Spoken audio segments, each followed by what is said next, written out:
जागा आहे ना इकडे मला ऐकलं का ऐकू येते काय? राम राम राम हरे हरे हरे कृष्ण कृष्ण कृष्ण हरे हरे हरे राम राम राम हरे हरे हरे कृष्ण कृष्ण कृष्ण हरे हरे हरे राम राम राम हरे हरे हरे कृष्ण कृष्ण कृष्ण हरे हरे हरे राम राम हरे हरे हरे कृष्ण कृष्ण हरे हरे हरे राम राम हरे हरे हरे कृष्ण कृष्ण हरे हरे हरे राम राम हरे हरे हरे कृष्ण कृष्ण हरे हरे हरे राम हरे कृष्ण कृष्ण पुंडलीकवरदे हर विठ्ठल श्री ज्ञानदेव तुकार पंढरीनाथ महाराज की जय माऊली ज्ञानेश्वर महाराज की जय सच्चिदानंद सद्गुरु श्रीपाद बाबा की जय सच्चिदानंद रामदास बाबा की जय सब संतन की जय। पहा मागच्या वेळचा सत्संग जरा कठीण होता नाही काय? आता आज थोडा त्याच्यापेक्षा नरम घेऊ, म्हणजे थोडा कमी कठीण घेऊ कारण तो समजायला फार साधकाला सोपी वाटणार आहे। तर या ठिकाणी कोटपर्यंत आलं होतं आपलं एखाद्याच्या हातून म्हणजे आत्मनिवेदन भक्ती नाही काय कीर्तन वगैरे कशाला म्हणतात या संबंधीचं आपण विवेचन मागच्या ह्याच्यात केलेलं आहे, परंतु कीर्तन कशाला म्हणतात हे सांगितलेलं नाही, बरोबर आहे। आत्मनिवेदन कशाला म्हटलं हे सांगितले नाही, त्याचा विचार आपल्याला या ठिकाणी करायचा आहे। तर एखाद्याचे आपल्या हातून नुकसान झाले असता त्याचे नुकसान होते हे उदाहरण दिलं होतं। त्याच्यावरील कामदाराचे पाय धरल्यास तो सहजच म्हणतो की बरं आहे जाऊ द्या, आता तुम्ही जा मी पाहून घेईन, हे झालं होतं आपलं, बरोबर आहे। त्याचप्रमाणे अनेक जन्मापासून ईश्वरास न जुमानता आपला जन्म एकच झाला नाही, अनेक जन्म झाले, अनंत जन्म झाले, पण आपण भगवंताला काहीही मानलं नाही आणि अनेक प्रकारची बरे वाईट कर्मे आपण केलेली आहे। या जन्मात नाही बरं, आता या जन्मात तर प्रश्नच नाही, याच्या अगोदरच्या जन्मात अनेक बरे वाईट कर्म आपण केलेली आहे। त्यामध्ये चांगल्याची संख्या जास्त असेल की वाईटाची? बोलत जा, वाईटाची संख्या जास्त असेल, चांगल्याची नाही। पण तरीसुद्धा तिच्यामधून काही आपण चांगलं कर्म केलं तर चांगल्या कर्मामुळे आपल्याला हा मनुष्यदेह प्राप्त झाला। त्याची निवृत्ती होण्याचे हेतूने देवाचाही देव असा जो सद्गुरुनाथ त्यांचे पाय धरले तर गुरुदेव शरणागतास मारीत नाही। गुरुचा गुरु म्हणजे कोण? सद्गुरू देव, त्याचे जर पाय धरले तर तो जर शरण आला तर कोणालाच मारत नाही, पण तात्काळ ब्रह्मरूप करून सर्व चुकांची माफी करतो। एवढी मोठी पावर, एवढी मोठी शक्ती, एवढं मोठं दया, एवढी मोठी करुणा सद्गुरूकडे असते। बाबा रे जे झालं ते झालं, आता त्याचा विचार करायचा नाही, चटकन सर्व सोडून द्यायचं, बरोबर आहे। ईश्वर कोपल्यास सद्गुरुनाथ सहज लीलेने सांभाळू शकतात। जर भगवंत जर कोपला तुमच्यावर, बरोबर आहे, तर सद्गुरू त्याला सांभाळू शकतात। म्हणजे म्हणजे ईश्वरानं केलेला वार सद्गुरू झेलून घेतात, म्हणजे शिष्याला काही होऊ देत नाही, शिष्याला सांभाळतात। परंतु गुरुदेवाचा क्रोध झाल्यास कोणताही देव त्या ठिकाणी सांभाळण्याला समर्थ नाही. मी ही गोष्ट महत्त्वाची आहे, बरोबर आहे. म्हणून सद्गुरूंना सामान्य जनाप्रमाणे मनुष्य समजून कायेने वाचेने आणि मनाने किंवा प्रत्यक्ष किंवा अप्रत्यक्ष अवहेलना करणाऱ्यास, इथपर्यंत झालं होतं आपलं. चंद्र सूर्य आहे तोपर्यंत रवरव नरकवास चुकणार नाही, बरोबर आहे. याकरिता सद्गुरू पुत्रांनी सावध असावे, हे बलभीम महाराज आपल्या ठकूबाईला म्हणजे शिष्याला सांगतात, बरोबर आहे. म्हणजे सद्गुरूला तुम्ही मनुष्य देहानं पाहायचं नाही, त्याच्यामध्ये जे चैतन्य आहे त्या चैतन्याचा तुम्ही अनुभव घ्या आणि चैतन्याच्या दृष्टीतून तुम्ही पहा, बरोबर आहे. ज्यांना विधेय स्थिती भोगायची आहे त्यांनी सद्गुरू वचनावर विश्वास ठेवून त्याचे सांगण्याप्रमाणे आपण प्रपंचाचा संसार एकंदर भार त्याच्या चरणी अर्पण केला पाहिजे. हे सांगितलं. ज्याला विधेयी स्थिती भोगायची आहे, म्हणजे आता जीवनमुक्तता आहे परंतु पुढे विधेयी स्थिती भोगायची आहे, नाही काय, तर सद्गुरूवर सर्व भार सोपून द्यायचा. धन्य हे गुरु, देवाची शिष्याचा सर्वस्वी भार आपल्या शिरावर घेऊन विधेय स्थिती भोगण्यास लावतात. म्हणजे काय, सर्व शिष्याचा भार ते आपल्या डोक्यावर घेतात आणि त्याला विधेय स्थिती भोगावयास लावतात. खरोखरीच गुरुदेवाची बलिहारी आहे, बरोबर आहे. असे होण्याला शिष्याचा मात्र आपल्या गुरुदेवाच्या ठिकाणी अढळ विश्वास आणि प्रेम पाहिजे.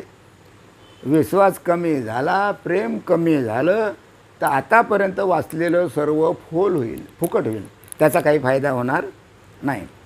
आता ठकूदाईनं पुन्हा प्रश्न केला की बाबा हे तर फार कठीण दिसते, आता एवढं मोठं करणं, सद्गुरूला मनुष्य रूपात पाहणं म्हणजे देवरूपात पाहणं हे तर फार कठीण आहे. आम्हाला तर दिसते फक्त चालता उठता बसता खाता पिता, येतो काय जातो काय, खातो काय, बोलतो काय, बसतो काय, आहे का नाही, दिसतं का नाही. मग हे तर फार कठीण आहे. ठकूबाईनं प्रश्न केला बलभीम बाबाला, म्हणजे आपल्या गुरुला, की महाराज हे तर फार कठीण आहे, बरे हेही झाले तर प्रेम आणि लक्षणा भक्ती होईल काय, त्याच्यानंतर कीर्तन तो करू शकेल काय किंवा कीर्तन होऊ शकेल काय. उत्तर दिलं बलभीम बाबानं नाही, तिच्यातसुद्धा तो अयशस्वी. कारण हे अर्चना भक्ती केल्याशिवाय होणार नाही. पहिले अर्चना भक्ती करायची, अर्चना भक्ती केल्यानंतर त्याच्या पुढची पायरी, बरोबर आहे. पुन्हा प्रश्न केला की बा अर्चना भक्ती कशी करायची, नाही काय, 9 प्रकारच्या भक्ती आहेत त्या, तर अर्चना भक्ती कशी करायची. तर बलभीम बाबांना उत्तर दिलं, अर्चना भक्ती म्हणजेच अंतःकरण शुद्धी. खलास झालं तुमची अर्चना भक्ती.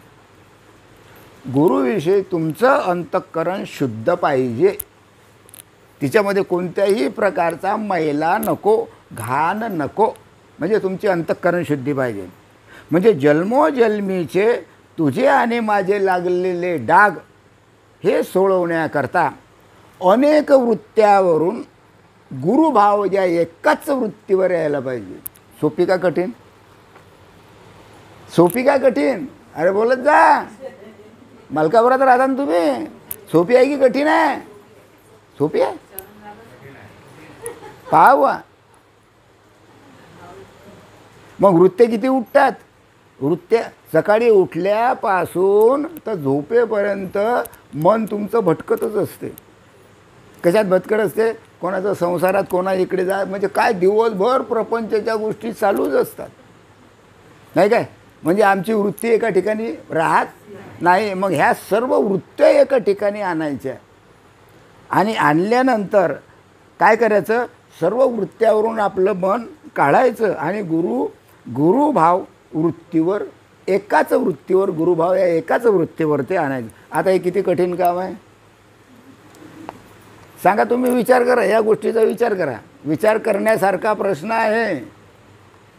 गुरुभाव सोपी नाही, लक्षात ठेवा, गुरुभाव हा सोपी नाही. ठकूदाईनं पुन्हा पण प्रश्न केला की महाराज अनेक वृत्ती आहे, वृत्ती एकच आहे काय, रोज सकाळपासून झोपेपर्यंत हजारोने लाखो वृत्त्या उठतात जातात, येतात जातात येतात. म्हणजे मन दिवसभर संकल्प विकल्प करतच राहतो. मन हमेशाकरता विचार त्याचा चालूच असतो. म्हणजे एक वृत्ती उठली की दुसरी, ते झिरत नाही तर तिसरी उठते, ती झिरत नाही तर चौथी आहे. अशा प्रकारे हजारो वृत्ती रोज निर्माण होतात. मग आता ह्या सांभाळणं आणि गुरुभक्तीवर लावणं काम सोपी का कठीण ते पहा. कारण कोण कठीण सांगितलं? ठकूबाईने सांगलं हे काम लय कठीण आहे, नाही काय? मग अनेक वृत्त्या आहेत, वृत्त्या तर उठतात, पण मग ह्या वृत्त्या कशा समजाव्या? वृत्ती तर वृत्ती उठणं चालूच असते ना. असं आहे की कोणाची वृत्ती उठतच नाही. वृत्ती उठली की मनात संकल्प विकल्प येतात, विचार येतात, एक विचार संपला की दुसरा, दिवसभर विचार सुरूच राहतात. मग ह्या वृत्त्या समजाव्या कशा? बरं, इकडून तिकडून समजलं, त्या सोडायच्या कशा? हा एक महत्त्वाचा प्रश्न. सोडणं तर महत्त्वाचं आहे, वृत्ती तर उठणारच आहे. मनुष्य जन्म घेतला, देह निर्माण झाला, तर त्याच्या ठिकाणी वृत्ती निर्माण होणारच आहे. एकामागून एक संसाराची म्हणा, नातेवाईकाची म्हणा, किंवा आणखी जगामध्ये जे काही आहे त्याच्या ह्या वृत्त्या उठणारच आहे. मग आता ह्या वृत्त्या सोडायच्या कसा? तर बाबानं सांगितलं, बलभीम बाबानं सांगितलं की प्रपंचाकडे अनेक विषय असून 5 दारे आहे. अनेक विषय आहेत, विषय पुष्कळचे आहेत आणि त्याच्यामध्ये दारा आहे 5. तेव्हा विषयाप्रत वृत्ती निरनिराळ्या भावांनी प्रपंचात परमार्थ म्हणून करणे चालले आहे. त्याचं कारण असं जितके दगड तितके देव. काय?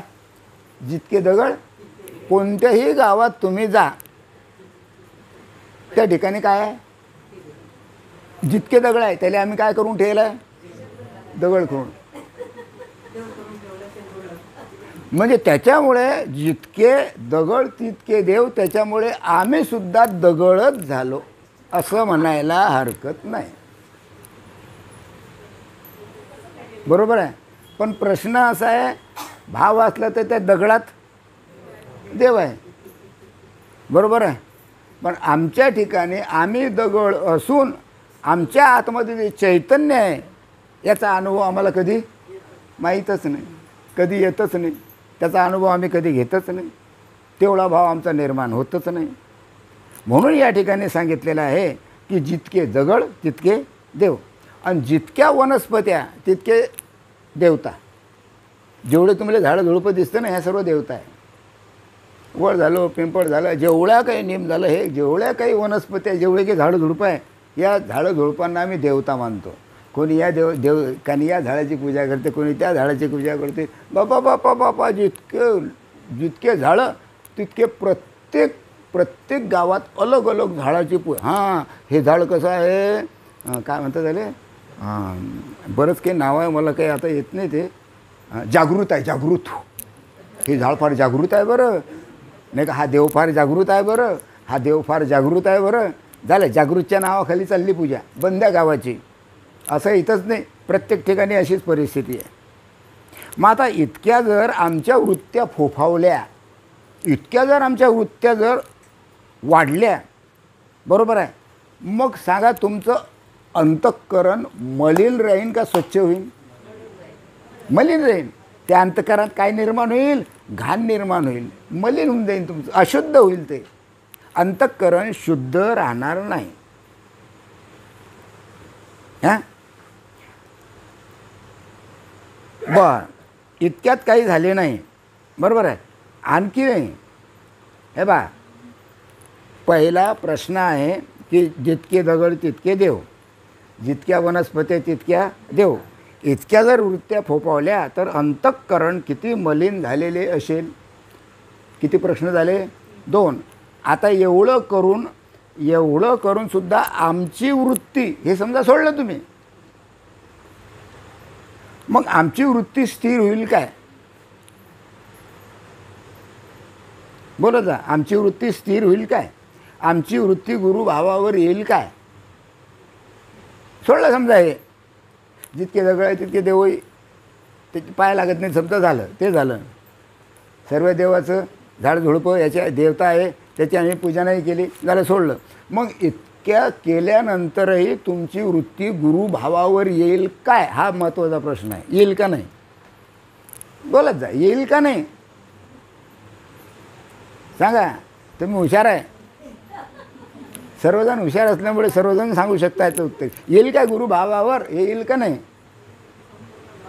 हां हां येईल का नाही यार सांगा ना.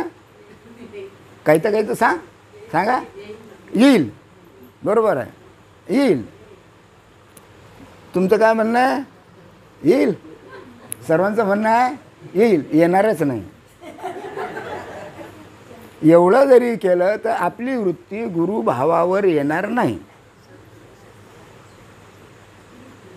त्याचं कारण काय येणार नाही? त्याचं कारण असं किंवा आणखी यज्ञ जाता की यज्ञ करतात की नाही, आणि यज्ञामध्ये सर्व लोक जातात की नाही. मग यज्ञ झाला तुमच्या मालकावर, तुम्ही जासान की नाही? हां हां हां इथं फक्त नाही जात, इथून उठलं की लागेल तिकडे जातील. या सत्संगात उठलं की कोणत्या सत्संगात? यज्ञाच्या, बरोबर आहे. बरं झालं. व्रत करता की नाही? व्रत नाही, एकादशी सोडून व्रत आहे की नाही. त्याच्यानंतर नेम, कोणत्याही गोष्टीचा नेम आहे की नाही. बरं, भूते त्याची काही पूजा करतात. जारण मारण, मोहन आहे, उच्चाटन आहे, वशीकरण आहे, अरे बाबा जादूटोण आहे, काय अमुक टमुक पुष्कळशा वृत्त्या आपल्या ठिकाणी असतात.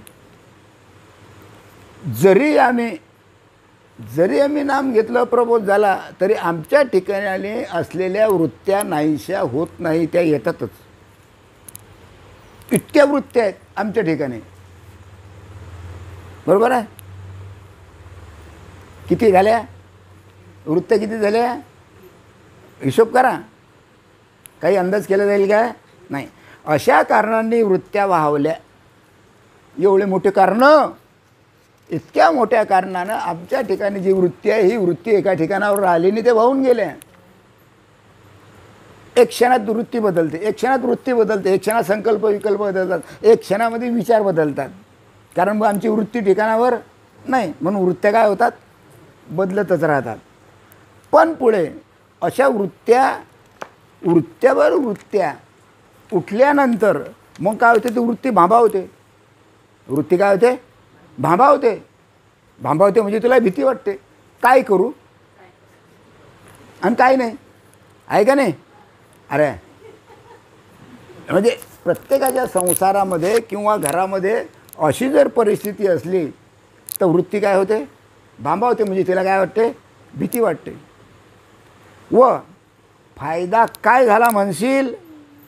वृत्ती भांबावली. कारण वृत्ती किती आहे तुम्हाला मी आताच पहिले सांगितलं, देवता नाही का, हे सर्व सांगितलं की. मग आता त्याच्यामुळे आमची वृत्ती भांबावली, म्हणजे वृत्ती भिली. मग आता त्याचा फायदा काय झाला? एवढ्या मोठ्या वृत्त्या भांबावल्यानंतर त्याचा फायदा असा झाला की अष्टाक्षरी मंत्र मागे लागला. कोणता मंत्र? अष्टाक्षरी मंत्र मागे लागला. मग तुमच्या मागे अष्टाक्षरी मंत्र मागे लागलेला आहे की नाही? बोलत जा, मागचे पुढचे. अष्टाक्षरी मंत्र प्रत्येकाच्या मागे लागलेला आहे, कोणी असं ते अजून सुटलेलं नाही. अष्टाक्षरी मंत्र मागे लागलेलं आहे, हो का नाही? पण सांगा बा, सांगू काय अष्टाक्षरी मंत्र कोणता? सांगू काय? पहा, आणि हा प्रत्येकाच्या मागे लागलेला आहे. बरं, त्या वृत्त्यासहित वृत्ती भांबावली आणि मग पुन्हा वृत्ती ठिकाणावर यायला पाहिजे, गुरुभावावर यायला पाहिजे. तर उलट ती काय झाली? जास्तच तिला भीती वाटायला लागली. आणि मग भीती वाटल्यामुळे आमचा अष्टाक्षरी मंत्र सुरू झाला. टँग टँग सिनेमा कसा असते तसा.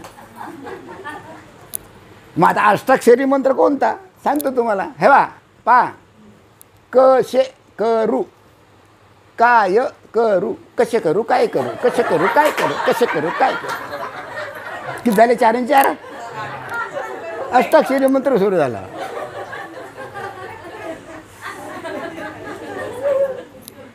अरे ऐका नाही, अष्टाक्षरी मंत्र सुरू. तुम्ही तर म्हणता नाही, असं कसं नाही? ऐकी ना, अष्टाक्षरी मंत्र सुरू. सांगा बुवा, याला अष्टाक्षरी मंत्र म्हणतात. काहीचा षडाक्षरी आहे, काहीचा 3 आहे, काहीचा 12 आहे, काहीचा 16 आहे, कोणी काय म्हणते, कोणी काय म्हणते. पण आपल्या मागे अष्टाक्षरी मंत्र आहे, हे लक्षात ठेवा. हा तो अष्टाक्षरी मंत्र. कसे करू, काय करू? कोणताच विषय पुरा पडत नाही. जेवढे विषय येतील तेवढे मस्त मनसोक्त लुटून घ्यायचे. विषय काही आमचे पूर्ण होत नाही. आणि प्रत्येक कामाच्या अपूर्ततेच्या अभावी हा मंत्र सुरू होतो. एखादं काम जर झालं नाही तर अष्टाक्षरी मंत्र सुरू. एखादं काम नाही सुरू, काम झालं जर नाही तर मग ती वृत्ती जास्त फोपावते, वृत्ती जास्त वाढते, संकल्प विकल्प वाढतात. मग या मंत्राचा जप सपाटा एकदम सुरू होते, अष्टाक्षरी मंत्राचा. आता काय करा, आता काय कर सांग? असं जर सुरू झालं तर काय कर सांग? एक महत्त्वाची गोष्ट, असं जर सुरू झालं तर त्याचा जीर्णोद्धार करायचा की नवीन मंदिरं बांधायचे? अष्टाक्षरी मंत्र सुरू झाला, बरोबर आहे. हां, मग याच्याकरता काय करायचं?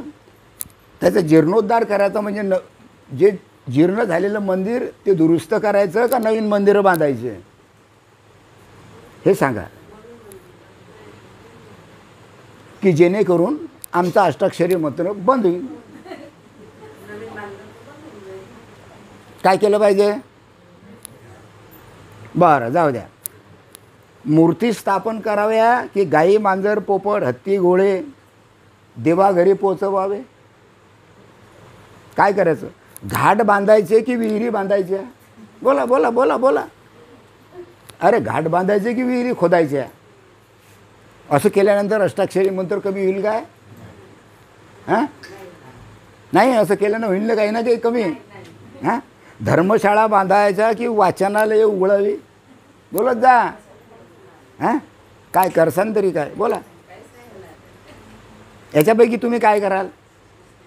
एवढं जर केलं तरीसुद्धा पहिल्यापेक्षा तुमचा अष्टाक्षरी मंत्र जोरानं सुरू होईल.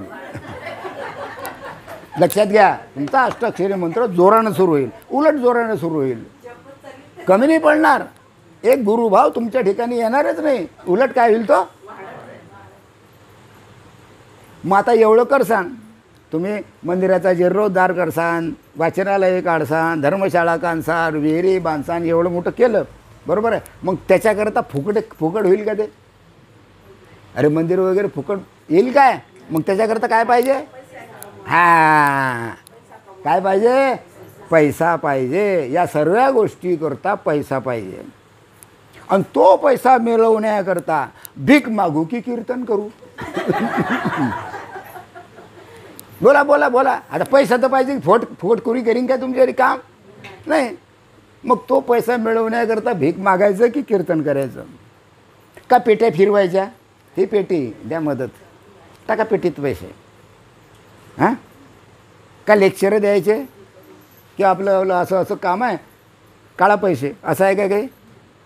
बरं, पुराण वाचून होईल काय? पुराण वाचूनही होणार नाही. सप्तपारायणानं होईल काय? त्यानं काय होणार? मग कराल काय? ही जी वृत्ती आहे, ह्या वृत्त्या जर फोफावल्या तर तुम्ही काय कराल? किती वृत्त्या झाल्या? वृत्त्या किती झाल्या? आता वृत्त्या तुमच्या वाढून राहिल्या कमी होऊन राहिल्या? बोलत जा. वाढून राहिले कमी होऊन राहिले? वाढून राहिल्या, बरोबर आहे. याशिवाय बरं, हे तर झालं, खूपच वाढल्या. प्रपंचात तर विचारायलाच नको. आमच्या संसारात विचारायचं कामच नाही, असा प्रपंच आहे. आता काय विचारायचं काम नाही? माझी कीर्ती व्हावी, म्हणजे माझी कीर्ती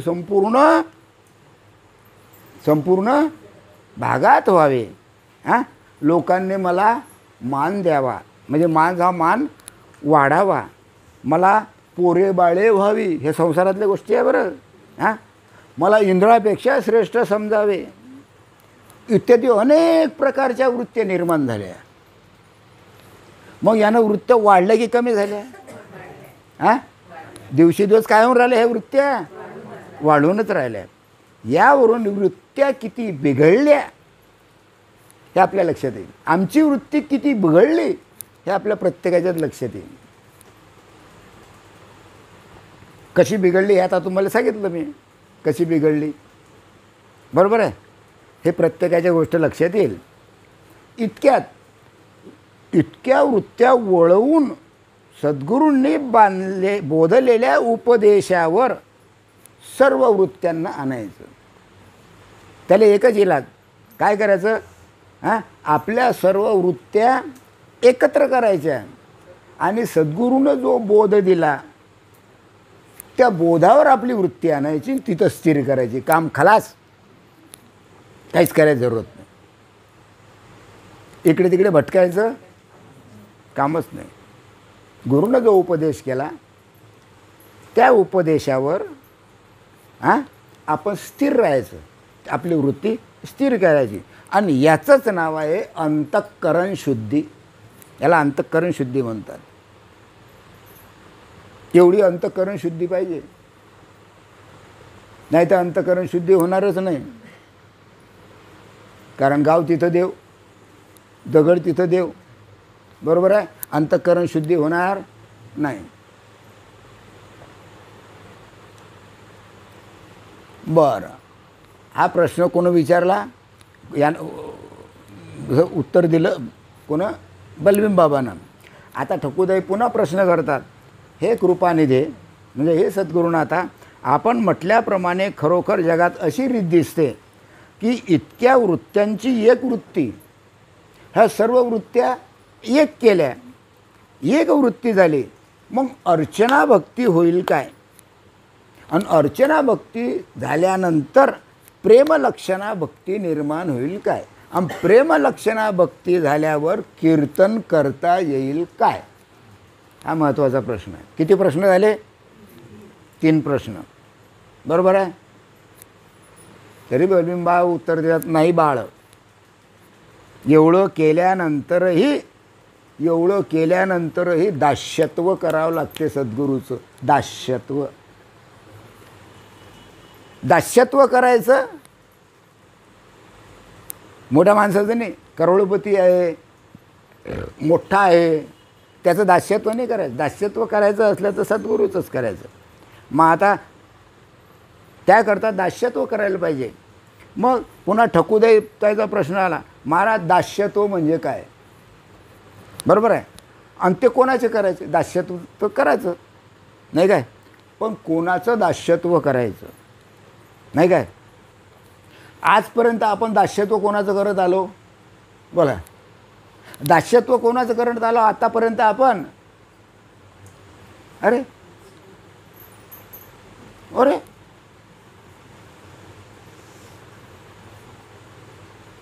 माता पिता. बरोबर आहे, याचं दास्यत्व केलं. शास्त्र पंडित म्हणजे विद्वान पंडित, किंवा त्याला आपण म्हणतो हे कीर्तनकार, प्रवचनकार वगैरे जे काय आहे ना, हां, त्याचं झालं. म्हणून ज्यांना आम्ही श्रेष्ठ मानले आहे त्या सर्वांचे दास्यत्व तर करीत आलोच आतापर्यंत आपण. पण आपण सांगता त्याप्रमाणे आमचा काहीच फायदा झाला नाही. मातापिताचं दास्यत्व केलं, प्रपंचात दास्यत्व म्हणून राहिलो, शास्त्र पंडित यांचं दास्यत्व केलं, प्रवचनकाराचं दास्यत्व झालं. हां, परंतु एवढं मोठं दास्यत्व केल्यानंतर आपण जसं सांगता त्याप्रमाणे आमचा कोणताच फायदा झाला नाही. उलट आम्ही मोहात आणि आशेमध्ये पडलो आणि आमची वृत्ती आम्ही जास्तीचीच मलिन करून टाकली. काय भाषा कळून राहिली काय? एवढं मोठं दास्यत्व. हां, आम्ही उलट काय केलं आम्ही त्याच्या मोहात पडलो. मोहात पडल्यानंतर पुन्हा आमच्या ठिकाणी आशा निर्माण झाली अंतःकरण त्याच्यामुळे आमचं जास्तच खरीप काय झालं, मलिन झालं, नाही काय. याकरता दास्यत्व कोणाचे करायचे ते कृपा करून सांगा. ठकूबाईचा प्रश्न, भागीरथी ताईचा प्रश्न, की मग नेमकं दास्यत्व कोणाचं करायचं. बाबानं उत्तर दिलं, हे पहा बाळ, दास्यत्वसुद्धा सद्गुरूचेच केले पाहिजे. दुसरा इलाजच नाही. काय करायचं त्याचा मेन पॉईंट म्हणजे सद्गुरू आहे. बाकी सर्व जगात नाही, ब्रह्मांडात सर्व गौण आहे. एवढं ज्याला कळलं तो तरला, एवढं ज्याला कळलं नाही तो मलिन झाला, पुन्हा परत फिरला, पुन्हा जन्ममरणाच्या फेऱ्यात अडकला. मग ज्यानं जाणं प्रत्येकानं आपला विचार करायचा. या ठिकाणी विचार महत्त्वाचा आहे, बरोबर आहे. दास्यत्वसुद्धा सद्गुरूचे केले पाहिजे. घरेदारे म्हणजे आमचं घरदार, प्रपंच का म्हणानं, नवरा बायको, पोरे टोरे, देवदेवता, भूते खेते, नाही काय, चंद्र इंद्र देव ब्राह्मण द्रव्य इत्यादी का सत्यत्व देऊन ठेवले आहे, बरोबर आहे. तो त्यांच्या ठिकाणी असलेला भाव काढून एवढ्या ठिकाणचा भाव काढायचा. आता इथं किती पहिले सांगितलं, अतिशय कठीण आहे. या सर्व ठिकाणचा भाव काढायचा आणि सद्गुरू देवाचे चरणी अर्पण करायचं. हे सर्व आता अर्पण. आता तुझ्याशिवाय दुसरं काहीच नाही. आपल्या देहास कितीही कष्ट झाले तरीही विचार न करता सद्गुरू चरणी अद्वय लक्ष ठेवावे. कोणताच विचार नाही करायचा आणि सद्गुरूच्या चरणी लक्ष ठेवायचं. आणि सद्गुरू देवाच्या मुखातून कोणताही शब्द निघो, चांगला निघो का, कोणताही शब्द निघो, तो मी झेलून त्यांच्या सेवेत अंतर पडू देणार नाही. वृत्ती जर एका ठिकाणी आणायची असेल तर, बरोबर आहे, असे करण्याने अंतःकरणात सदैव इच्छा असली पाहिजे. असे करण्याची इच्छा पाहिजे. आणि असं जो करेल तो तरेल, नाही का. त्याचे सोवळे तरी मीच होईल. म्हणजे सद्गुरू जे जे काय करतात ते सर्व मीच होईल. ज्ञानेश्वरीतल्या 13व्या अध्यायात, 13वा अध्याय वाचा.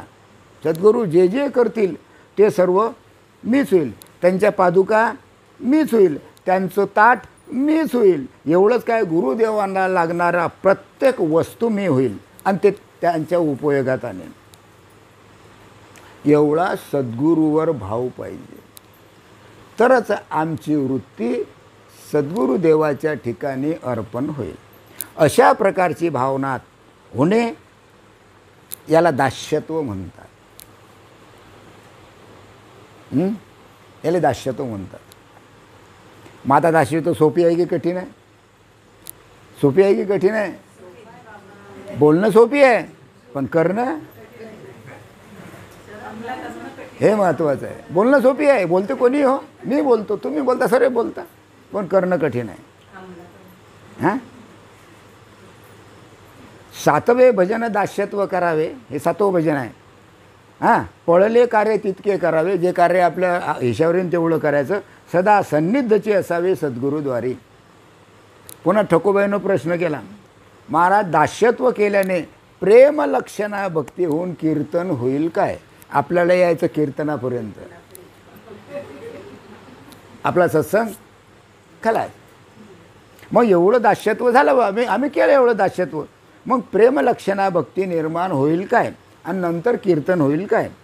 तरीसुद्धा बलबीर महाराज म्हणतात नाही, हे सुद्धा खोडलं. एवढं केल्यावर बी जमणार नाही. नुसतं एवढंच केलं म्हणजे सद्गुरू सेवा कशी असते, म्हणजे काय म्हणतात त्याला, किती कठीण आहे हे सांगता येत नाही. त्याकरिता वंदन भक्ती झाली पाहिजे. कोणती भक्ती झाली पाहिजे? दास्य भक्तीनंतर वंदन भक्ती.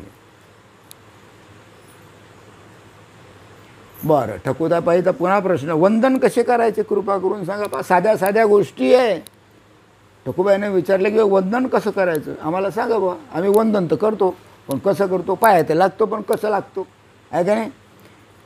बाबा म्हणतात निर्लज्ज होऊन सर्वांनी नमस्कार करावा. निर्लज्ज होऊन सर्वांच्या पाया लागायचं. मी तुमच्या लागलो तुम्ही माझ्या लागायचं, मी तुमच्या लागलो तुम्ही माझ्या लागायचं. आणि हीच पद्धत पंढरपुरात सुरू आहे की नाही. साधू भेटलं एकमेकाला भेटतं तर एकमेकाचे पाया लागतात की नाही. हां, निर्लज्ज होऊन सर्वाला पण तेवढंच फक्त त्याला माहीत आहे. याच्या पुढचं मात्र हां, ह्याच्या पुढचं काहीच माहिती, तेवढंच माहीत आहे फक्त. निर्लज्ज होऊन सर्वात नमस्कार करावा आणि उत्तम गुण असतील त्याला साष्टांग नमस्कार करावा. ज्याच्या ठिकाणी चांगले गुण आहे त्याला दोन्ही पाय लांबवून द्यायचे आणि लगे साष्टांग नमस्कार करायचा. आता पुन्हा प्रश्न आला, निर्लज्ज होऊन सर्वाला नमस्कार करायचा. एवाई असला तर, ही नसली तर. आला पुन्हा प्रश्न, चांगलं वाटेल का ते? अरे चांगलं वाटेल का ते? आहे की नाही प्रश्न. आता व्याही जावई आप्तइष्ट लहान थोर मुलं बाळं यांचा भाव त्यागून यांच्या ठिकाणी असलेला जो भाव आहे हा सोडून द्यायचा आणि माझा भगवंत आहे असे जाणून नमस्कार करावा. हा भगवंत आहे असं समजून त्याचा नमस्कार करायचा. म्हणजे त्याच्या ठिकाणी चैतन्य आहे असं समजून त्याला नमस्कार करायचा. अनंत जन्मीची देवघेव, कारण काय एका जन्माची नाही, अनंत जन्मीची देवघेव पूर्ण निकालात आणण्याकरता एकंदर देवघेवीची फेड करण्याकरता प्रभू संगतीत आले पाहिजे. अनेक जन्मापासून आपण त्यांचे अपराध केलेले आहे. आपल्या जे सानिध्यात आहे त्यांचे आपण अनेक जन्मापासून काय केलेले आहे, अपराध केलेले आहे असं समजून त्या सर्वांना नमस्कार करायचा. होईल काय? नाही होणार. पहा तुम्ही गंमत, उद्याच पहा तुम्ही.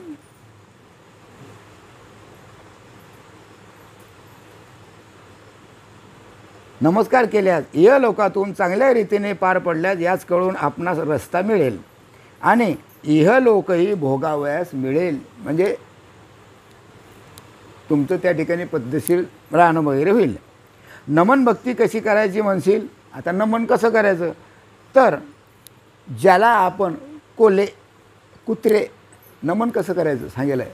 कोले कुत्रे गाढव इत्यादी मानून ठेवले आहे किंवा साप विंचू उंदीर घुशी कुत्र वाघ सिंह नाही काय इत्यादी जे दुष्ट आहे यासही नीच आणि दुष्ट न समजता एक भगवंतच मानून त्यांना नमस्कार केला पाहिजे.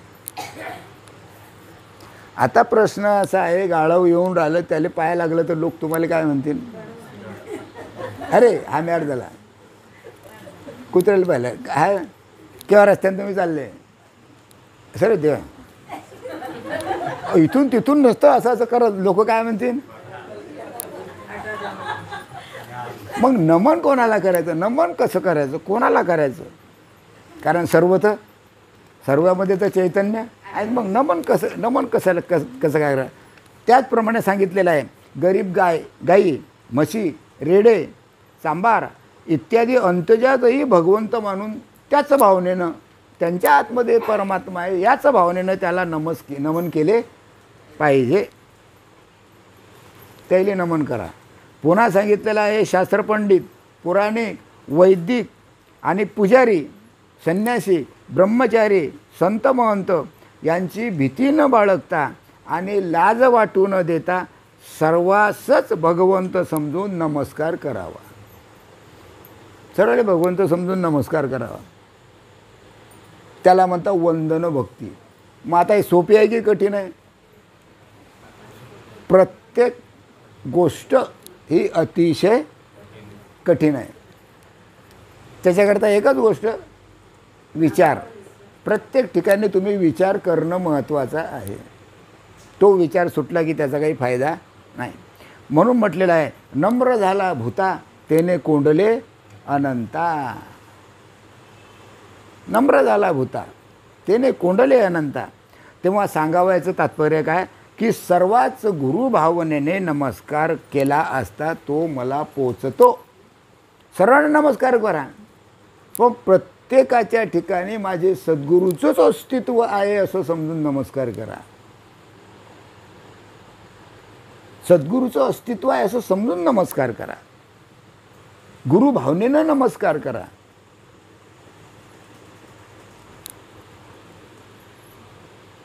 केवढं मोठं गुह्य आहे हे, आणि एवढं गुह्य कोणं सांगितलं असतं? कोणं सांगितलं असतं? काही कोणी सांगत नाही, कोणीच काहीच सांगत नाही, लक्षात घ्या. आणि म्हणून आपले हे जन्म मरण टळत नाही. किडे मुंग्यासारखे लोक आहे ते तर सोडा, लोक तर सोडा, पण बाकीचे पहा कीटक किती आहे जगात, किती मोठे आहे बापा बापा बापा. समुद्रात पहा किती, काय काय काय काहीच विचार नाही. आपल्याला मनुष्य जन्म मिळाला, आता काही ना काही चांगलं करून जा म्हणजे चांगलं होईल, नाही काय? मग काय थोडक्यात काय सांगितलं का, सर्वात गुरुभावनेने नमस्कार केला असता तो मला पोच. नमस्कार कोणालाही करा, पण गुरुभावना धरत यात की हे माझे गुरुदेवाचे चरण आहे, मी त्याला नमस्कार करतो. कोणालाही नमस्कार करा,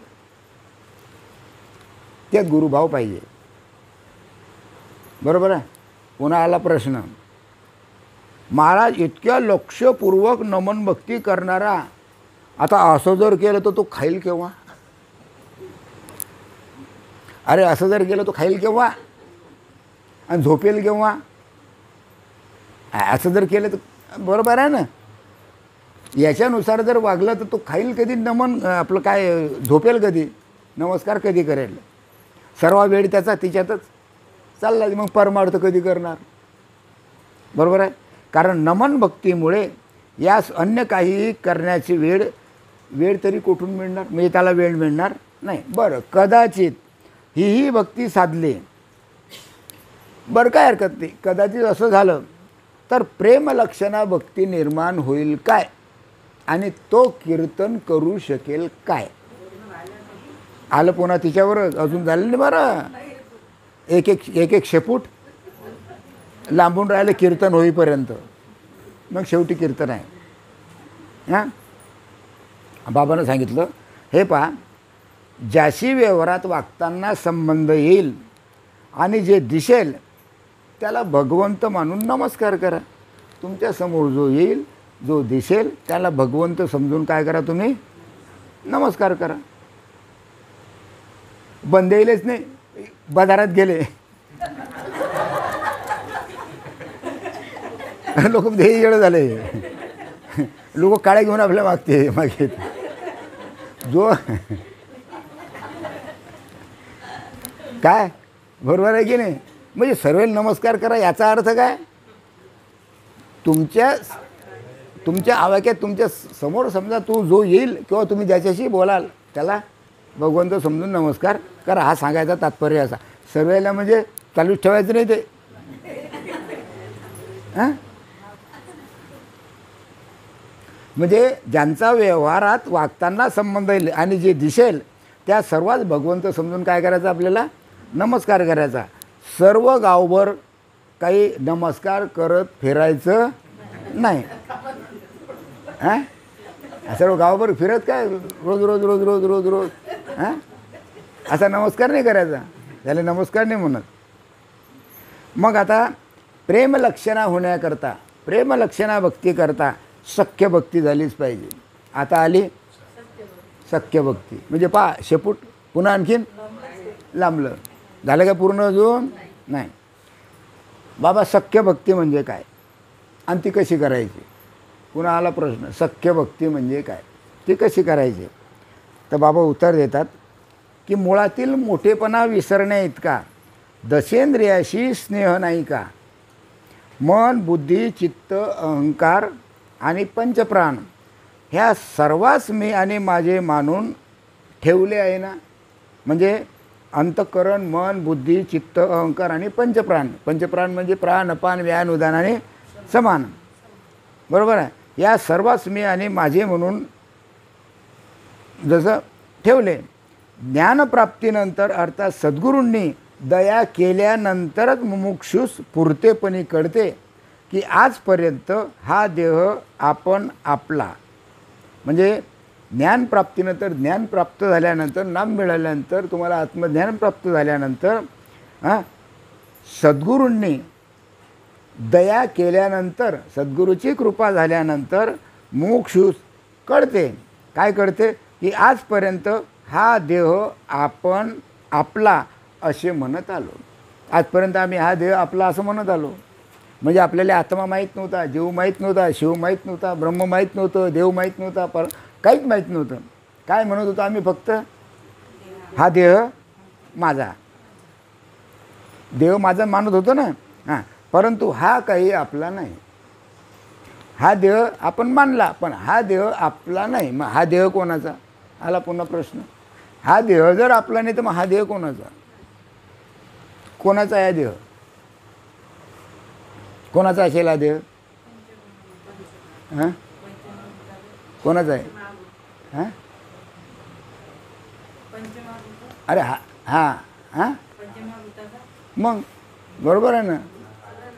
हा देह पंचमहाभूताचा आहे. पृथ्वी, पाणी, अग्नी, वारा, आकाश या पंचतत्वापासून हा देह निर्माण झाला. याच्यामध्ये मन, बुद्धी, चित्त, अहंकार सर्व सर्व जेवढे काही आहे हे सर्व माल कशात भरेला आहे? या देहात भरेला आहे. पण याच्या आतमध्ये असलेला आत्मा मात्र या देहापेक्षा कसा आहे? अलग आहे. त्याचा आणि त्याचा काहीही संबंध नाही. बरोबर आहे. परंतु हा काही आपला नाही, हा देह आपला नाही. इतके पटल्यावर सद्गुरू सत्य वस्तूचे ज्ञान पटवून देतात. नंतर मग सद्गुरू खरं खरं तू नेमका कोण त्याचा अनुभव आणून देतात. तेव्हा या सत्यवस्तूचा प्रत्यक्ष आपलाच अनुभव येऊन यापुढे येणे जाणे काहीच राहिले नाही. हा सत्यवस्तूचा काय? सत्यवस्तूचा प्रत्यक्ष त्याला ज्यावेळेस अनुभव येतो त्यावेळेस त्याला समजते की अरे बाबा, येणं जाणं आता काही राहिलं नाही, आता पुन्हा जन्माला यायचं कामच राहिलं नाही. हा विचार त्याच्या हृदयात पूर्णपणे बिंबल्यानंतरच मग शिष्य आपल्या सद्गुरुदेवाच्या देहास प्राणापलीकडे सांभाळतो. हा त्याला अनुभव आला की मग त्याला वाटते की बा हे जे मला मिळालं हे सद्गुरू कृपेनंच मिळालं. त्याच्यामुळे त्या देहाला तो प्राणाच्या पलीकडे सांभाळतो. म्हणजे प्राण गेला तरी चालेल, पण सद्गुरूच्या देहाला तो काय करतो? सांभाळतो. ही गोष्ट खरी आहे की खोटी आहे? खरी आहे. किती सांभाळणार आहे मलकापुरात? बोलत जा.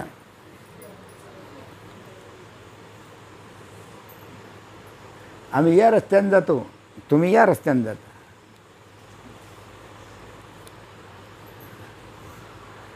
परमार्थ किती गूढ आहे, किती गुह्य आहे. परमार्थात एक एक पाऊल टाकता टाकता किती विचार करायला पाहिजे हे महत्त्वाचं आहे. विचार करूनच पाऊल टाकता आला पाहिजे, टाकला पाहिजे. बरं, जाऊ द्या. बरं, ह्यावर सद्गुरूंनी योग्यता तुझ्यासह ध्यान येईल. म्हणजे सद्गुरूची योग्यता किती आहे, सद्गुरूचं महत्त्व किती आहे हे आता तुम्हाला सर्वांना समजलं. सद्गुरूचे भजन आणि भक्ती ज्यांनी केली आणि जे करता आहेत ते धन्य आहे. आतापर्यंत ज्यांनी सद्गुरूची भक्ती केली आणि आता करून राहिले ते सुद्धा धन्य आहे. त्यांच्यासारखा धन्य या जगात कोणीच नाही. म्हणून पुन्हा प्रश्न ठकूबाईनं केला. म्हणजे ठकूबाईचं एक एक प्रश्न म्हणजे अध्यात्मविद्या. काय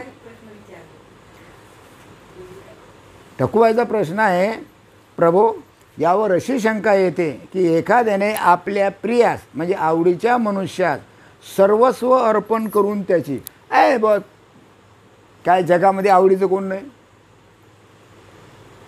पोरगा आहे, सून आहे, माय आहे, बाप आहे, भाऊ आहे, बहीण आहे, एवई आहे, अमुक आहे, टमुक आहे, जवई आहे, सर्व हे सर्व आवडीचेच आहे काय?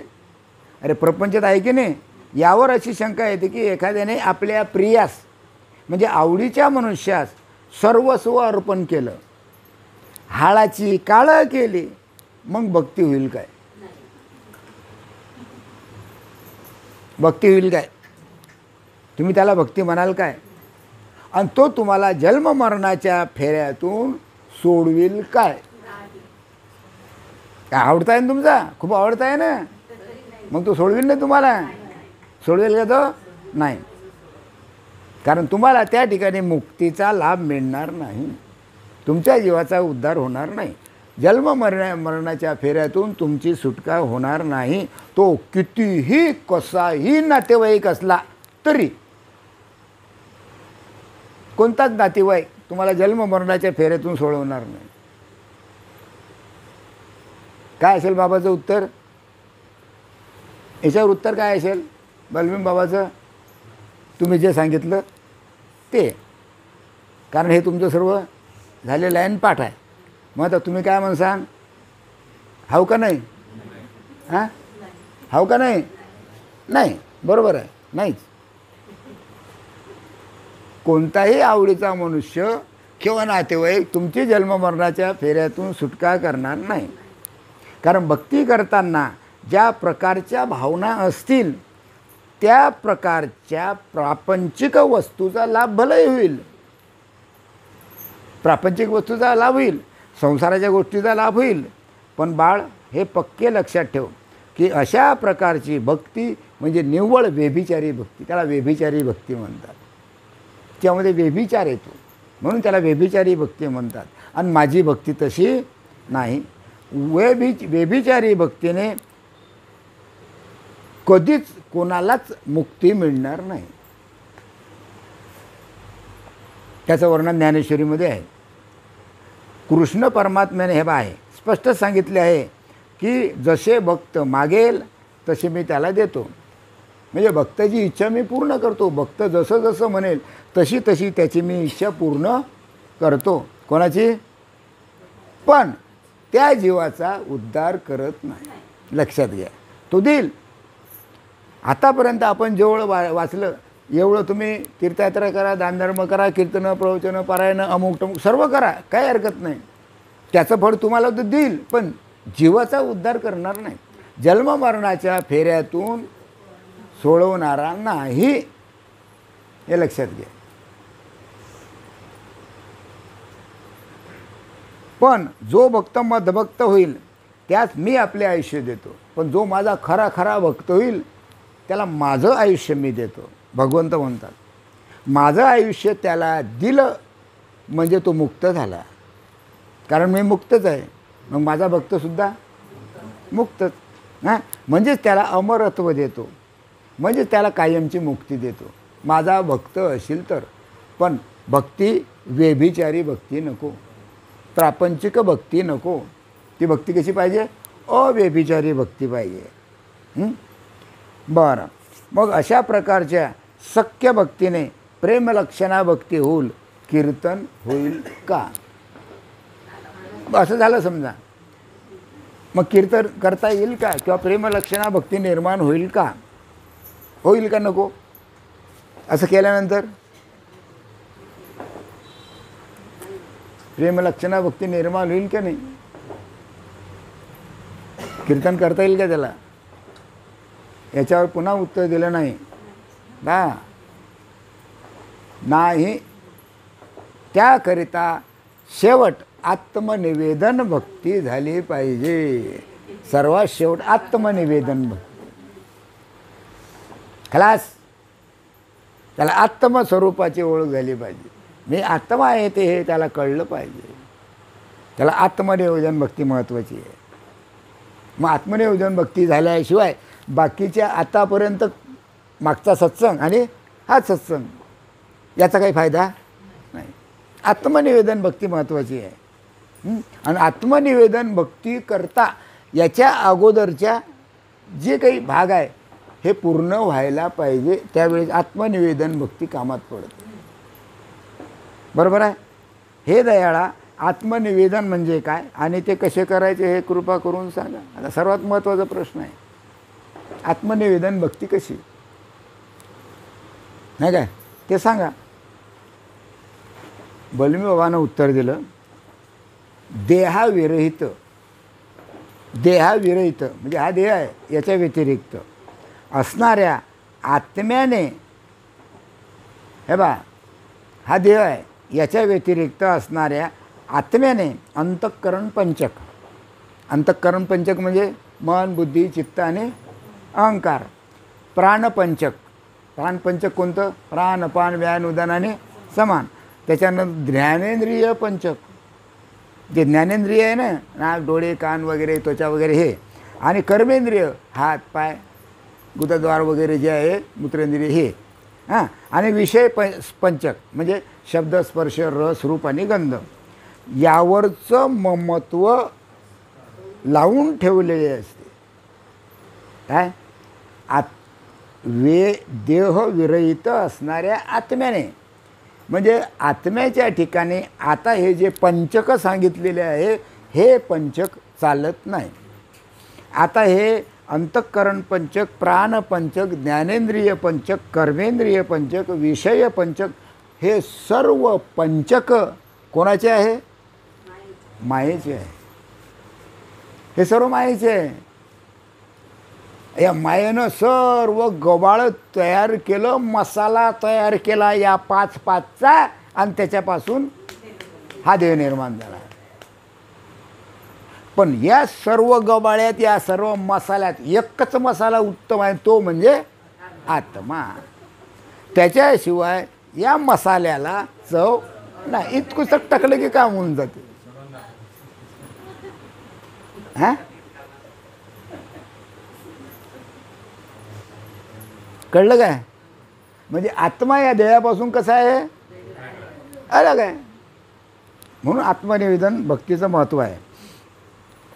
त्याचप्रमाणे आपल्या देहाच्या उपयोगी पडणाऱ्या अणुरेणू आणि परमाणूपासून विराटातील ज्या ज्या वस्तू आहे, आपल्या देहाला उपयोगी पडणाऱ्या म्हटलेलं आहे.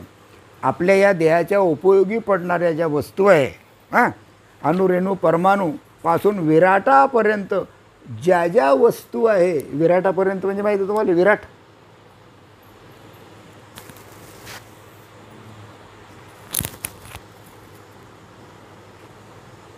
स्थूल, सूक्ष्म, कारण, महाकारण हे झाले देहाचे. त्याच्यानंतर विराट, हिरण्य, अव्याकृत आणि माया किती झाले? 4. हे झाले ब्रह्मांडाचे. तिच्यातला हा विराट आहे. बरोबर आहे? म्हणजे विराटापर्यंत ज्या ज्या वस्तू आहे त्यावर ममत्व केलेले आहे. कशानं? या देहानं सर्वावर ममत्व केलं, प्रेम केलं. त्या सर्वाचे विवरण पृथक्करण करून त्यास आपल्या आत्म्यासुद्धा सद्गुरूचरणी अर्पण करावा. म्हणजे त्याचं पृथक्करण करून त्या सर्वाचं विवरण करून, आता हा जो भाग आहे, हा भाग जर ऐकायचा असला तर 1 वर्ष लागेल. त्यातलं पुष्कळ आपलं झालेलं आहे. पण फक्त एवढं लक्षात ठेवायचं की बा एवढं जर करायचं असेल, पृथक्करण करायचं असं म्हणजे अलग अलग अलग, देह अलग आणि आत्मा अलग, तर या देहाच्या संबंधीचं जे पृथक्करण आहे हे अलग आणि आत्म्याचं अलग. तर हे सर्व आत्मासुद्धा सद्गुरूचरणी अर्पण करावा. असे भक्तिपुरस्सर अर्पण करण्यापासून फायदाही मोठाच आहे. तो कोणता म्हणशील तर स्वतः परमात्म स्वरूप होत असल्याने यावर कोणत्याही प्रकारची जबाबदारी नसते. कारण तो आत्माचं परमात्म स्वरूप होतो, त्याच्यामुळे या ठिकाणी त्याच्यावर कोणतीच जबाबदारी राहत नाही. आता साधारणतः व्यवहारातली गोष्ट आहे, एखादी आत्मा आज्ञाधारक सून आणि पुत्र सासूच्या अथवा वडिलाच्या कह्यात वागून सर्व घरदारण, मालमत्ता सर्व काही सासूच्या किंवा वडिलाच्या हवाली करतात. बरोबर आहे? हे आपलं संसारातलं उदाहरण. असे म्हणण्याने बेजबाबदारपणाच्या आनंदात असते अथवा असतो. त्याप्रमाणे काय आहे हे समजलं का तुम्हाला? एखादा आज्ञाधारक पुत्र असला नाही काय, किंवा सून असली, तो जर आईबापाच्या कयात असला तर आपली घरदारण सर्व संपत्ती कोणाला देतो? सुनेला आणि पोराला देतो. आहे ना व्यवहारात? का दुसऱ्याला वाटून देतो? या आता आम्ही जाणार आहे का तुमच्या संपत्ती, असं आहे काय? कोणाला देतो? पोराला देतो की नाही? हां, अगदी याच पद्धतीनं शिष्याची सद्गुरूंनी जबाबदारी घेतल्यावर, सद्गुरूच्या ठिकाणी जबाबदारी आहे आणि सद्गुरू शिष्याची जबाबदारी घेतो आपल्या शिरावर. शिष्य सर्व प्रकारे बेजबाबदार आणि आनंदात असतात. अशा प्रकारे सद्गुरूंनी आपल्या शिष्याची जबाबदारी सद्गुरूंना आपल्यावर घेतल्यानंतर सर्व शिष्य हे बेजबाबदार असतात आणि आनंदात असतात. आता आपल्याला काही फिकीर नाही, झाला आपला प्रबोध झाला, आपलं नाम मिळालं, आत्मस्वरूपाची प्राप्ती झाली, हे झालं, आता काही फिकीर नाही. आपल्यालाच मिळणार काय? परमात्मा स्वरूपाची प्राप्ती आपल्यालाच मिळणार, जीवाचा उद्धार आपलाच होणार. तसं बाप पोराला देतो तसं सद्गुरू आपल्या शिष्याला देतात. मग त्यास देवदेवतांची काय पण प्रत्यक्ष काळाची भीती राहत नाही. सद्गुरूनं आपल्या शिष्याला आपल्यासारखं केल्यानंतर नाही काय, काळाची सुद्धा त्या ठिकाणी काही चालत नाही. ह्याप्रमाणे वागणारे सत्शिष्य तयार झाले म्हणजे एखाद्यावर कृपा होत असते. अशा प्रकारचे पुष्कळ शिष्य असतात. पुष्कळशे सद्गुरू ह्या पुष्कळ शिष्यावर काय करतात? अनुग्रह करतात किंवा त्यांचा उद्धार करतात. असे अनेक शिष्य तयार होतात. बरोबर आहे? मग काय होते? होय महाराज, माझ्या बरेचसे ध्यानात आले, पण अजूनही शंका येते की सर्वांच्या होत असलेल्या चर्चेतून अबोध मुमुक्षु तर तयार झाले, अबोध मुमुक्षु तयार झाले, पण या सर्वांचा उद्धार व्हावा तरी कसा? अबोध मुमुक्षु तयार झाले, मग या सर्वांचा उद्धार कसा काय होणार? तसेच हे गुरुपद कोण चालवते? आता आला प्रश्न गुरुपदाचा. मग हे गुरुपद चालवते कोण? आणि एकंदर अज्ञानी जीवाचा उद्धार कोण करणार? अज्ञानी जीवाचा उद्धार तर व्हायला पाहिजे, मग हे कोण करणार? कारण आर्त मुमुक्षू तर या जगात पुष्कळ आहे. जिकडे पाहसान तिकडे अर्थ मुमुक्षू आहे. भगवंताच्या इच्छा, भगवंताची प्राप्तीची इच्छा पुष्कळ जीवांना आहे, पण त्यांना ते मिळत नाही. बरोबर आहे? पुष्कळ आहे.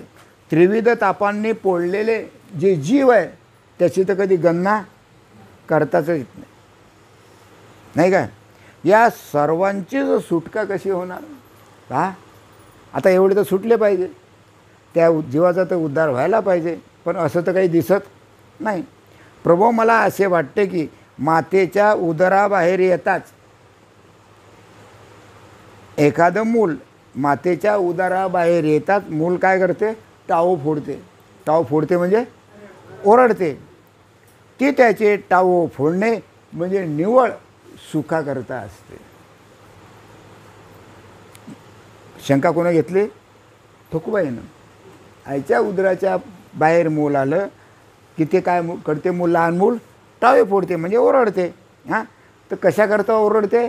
सुखाकरता ओरडते, असं ठोकूबाईला वाटून राहिलं. जन्मापासूनची अशी परिस्थिती अवलोकन केल्याने आता असे वाटते की जन्मल्या वेळेपासून आर्तमुमुक्षू तयार असतो. म्हणजे जन्मल्या वेळेपासून त्याचा जन्म झाला त्यावेळेस तो आर्त आणि मुमुक्षू तयार होतो. म्हणजे त्याला लहानपणापासून भगवंताच्या प्राप्तीची इच्छा असते. ती पण तिच्यामध्ये काही मध्यम असतात, काही कनिष्ठ असतात, काही लघु असतात, काही उच्च प्रतीचे असतात. तर या तिन्ही गुरुपदवाल्याकडून शिष्याचा उद्धार होऊ शकत नाही. जो मध्यम असला, जो कनिष्ठ असला किंवा जो लघु असला, नाही काय, या तिन्हीही गुरुपदवाल्याकडून, ज्याला गुरुपद मिळालं आहे, तर त्याच्याकडून शिष्याचा उद्धार तर होऊ शकत नाही. तेव्हा अशी भीती वाटते की सर्व मुमुक्षू वाया जाणार की काय? महत्त्वाचा प्रश्न आहे बरं. कसं पहा, हे समजलं काय?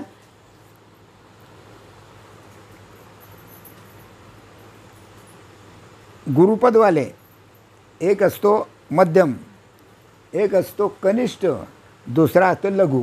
किती प्रकार झाले? हां. तर या तिन्ही गुरुपद समजा ज्याला मिळालं, हां, त्यांच्याकडून शिष्याचा उद्धार तर होऊ शकत नाही, कारण हे तिन्ही शिष्याचा उद्धार करू शकत नाही. तेव्हा ठोकूबाई म्हणतात की मला अशी भीती वाटतं की हे सर्व मुमुक्षू वाया जाणार की काय, म्हणजे हे वाया जाणार, म्हणजे या जीवाचा उद्धार होणार नाही असं मला वाटते. आणि उद्धार झाल्यानंतर पुन्हा त्या जन्माला त्यांना यावंच लागेल असे सर्व ग्रंथातून लिहिलेले आहे. सर्व ग्रंथामध्ये असं आहे. नरतनु श्रेष्ठ आहे आणि संतात शरण जाऊन प्रत्येकाने जन्मास आल्याचे सार्थन करून घ्यावे. म्हणजे याच्याकरता हा मनुष्यदेह सर्वात महत्त्वाचा आहे. आणि मनुष्य जन्म मिळाल्यानंतर प्रत्येक जीवाने आपल्या जीवाचं सार्थक करून घ्यावं असा नियम आहे मनुष्यजन्म मिळाला, कारण तो मनुष्यजन्म मिळत नाही.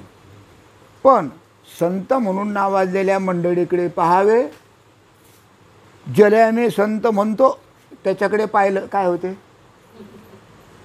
आता उद्धार कसा काय होईल हे बा, काही मध्यम, काही कनिष्ठ, काही लघु, हे सर्व गुरुपदवाले.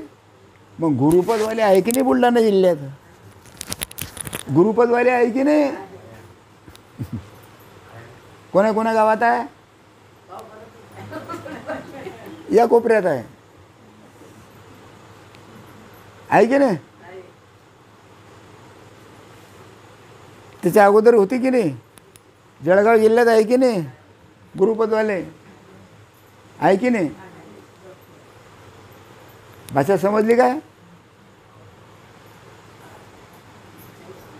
अरे गुरुपदवाले म्हणजे गादीवर बसणारे. आता समजली तुम्हाला गादी?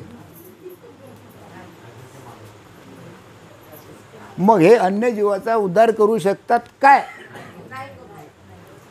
कारण ते कोणी मध्यम आहे, कोणी कनिष्ठ आहे, कोणी लघु आहे. यायला गुरुपद मिळाले की नाही? बोला बोला. मग ते जीवाचा उद्धार करू शकतील काय? मग कोणं सांगलं असं की बुवा माझ्या जीवाचा उद्धार झाला? हे बसलेले आहे सांगितलं कोणा? कारण नाहीच ना. आणि म्हणून आम्ही त्यांनाच श्रेष्ठ समजतो, त्या गुरुपदवाल्याला आम्ही श्रेष्ठ समजतो. आणि म्हणून आपल्या कीर्तनात कोणी टाळ वाजवायला येत नाही, कारण त्यानं सर्व त्याला हाताशी घेतलं. गोष्ट खरी का खोटी? येतात का आपल्या कीर्तनात टाळ वाजवले? नाही बापा, आपल्या जर अंगात आलं तर काय होईल? हां, किती अज्ञान भरलं जगात पहा. गुरुपद त्याले किती अज्ञान भरलेलं आहे. कठीण आहे.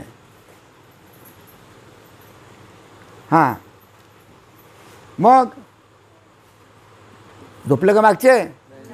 हां, नाही तर थंड हवा लागते बरं, झुळूक थंडी हवेची. हां हां, 5 मिनिटे बा.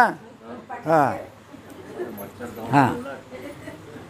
पण संत म्हणून नावाजलेल्या मंडळीकडे पाहावे. मग आम्ही याला संत म्हणतो की नाही? बोला. कोणी संत म्हणते काय? सर्व संत म्हणतात तुम्ही? तुमच्या घरी आला एखादा बुवा, तुम्ही संत पाहायला सांगे नाही त्याच्या? कोण आहे? संत आहे की नाही? येऊ द्या तुमच्या घरी, तुम्ही पाहा लागताना चहा करता, दूध पास करता की नाही त्याला, कारण चहा पित नाही तो. साधू कधी चहा पित नाही, दूध पाहिजे नाही तर कॉफी. काय किती अज्ञान पसरेलं आहे जगात पहा तुम्ही. अरे अरे अरे. मग संत म्हणून नावाजलेल्या मंडळीकडे पाहावे. तो आपण सांगितलेल्यापैकी विशेषतः कनिष्ठ आणि लघु दिसतात. सर्व कनिष्ठ आणि लघु दिसतात. मध्यम बी तसेच आहे. सर्व कनिष्ठ आहे, सर्व लघु आहे, सर्व मध्यम तसेच आहे. आणि मनही अगदी भांबावून जाते, कारण त्यांच्या जवळचे पाहिजे ते काही नसते. अशा वेळी आम्ही कोणा शरण जावे, हा प्रश्न ठकूदायीचा आहे की अशा वेळेला आम्ही कोणाला शरण जावं की आमच्या जन्माचं सार्थक झालं पाहिजे. आणि नरतनूचे सार्थक कसे करून घ्यावे हे कृपानिधी नीट समजावून सांगा. मी ठकूबाईचा हा प्रश्न की आम्हाला ते नीट समजावून सांगा. मी आपणाला अनन्यभावे शरण आलो आहे. बरोबर आहे. मग हिच्यावर बलभीम बाबा उत्तर देतात, पूर्वी तुला सांगितलेले आहे की शेवटी कृपाभक्त सर्वांचा उद्धार करणार म्हणून. शेवटी काय, कृपाभक्त सर्वांचा उद्धार करणार. जो कृपाभक्त आहे, सद्गुरूची कृपा ज्याच्यावर आहे तो सर्वांचा उद्धार करणार. तो षड्गुणे संपन्न असतो. 6 प्रकारचे गुण त्याच्या ठिकाणी असतात. ईश्वराजवळ तर षट संपत्ती असते, परंतु कृपाभक्त दशलक्षणांनी युक्त आणि श्रुती षट लिंगासहित प्रेमलक्षणेत मग्न असतो आणि कीर्तन करीत असतो. म्हणजे हे मागच्या प्रवचनामध्ये आपलं षटलिंग वगैरे हे झालेलं आहे. याचे कीर्तन मात्र अखंड चालू असते. याचं कीर्तन मात्र अखंड चालू असते. इतर कीर्तनकाराप्रमाणे याचा वेळ बांधलेला नसतो. बाकीच्या कीर्तनकाराचा वेळ बांधलेला असतो. 2.5 घंटे झाले, सुरू, टाईम झाला, कीर्तन आटपतं. म्हणजे बाकीच्या कीर्तनकाराचा वेळ बांधलेला आहे. आपल्या तेरव्याचं असू द्या का कोणतं एखादं कीर्तन असू द्या, बरोबर आहे. बरोबर 12 वाजेला लोक जेवायला येतील, बरोबर लगे 17ला तो बुवा काय करतो, गडगडे पाहतो 12 वाजले का, आटपतं घ्या करता. कारण लोक वाट पाहतील, कारण लोक भुकेलेले असतात, कारण त्याच्या पोटात टाकणं महत्त्वाचं असते. तेवढं पुण्य आम्हाला होईल म्हणून आम्ही कीर्तन आटपतं घेतो.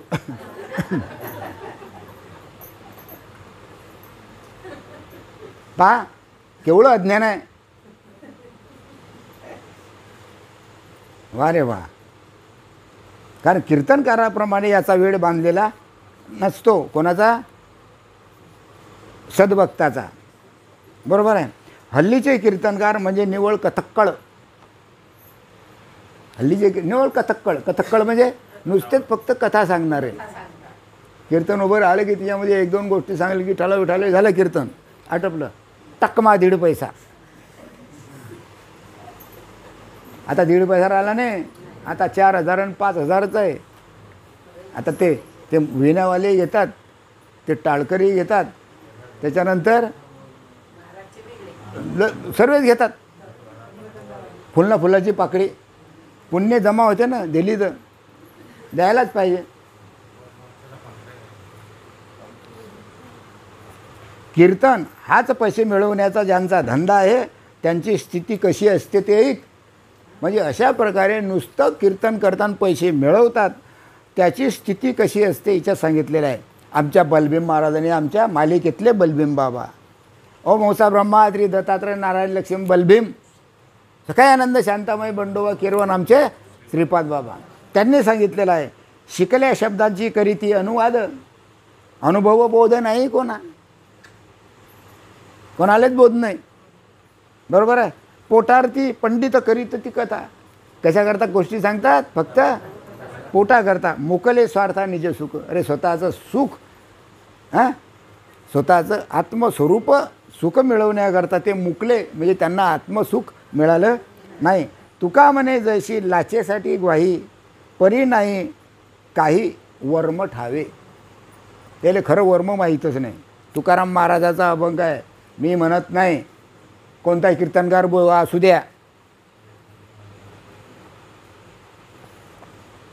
मग कृपाभक्ताच्या कथा पाहून कृपाभक्ताच्या कथा पाहून हे कथक्कळही कीर्तन करू लागले.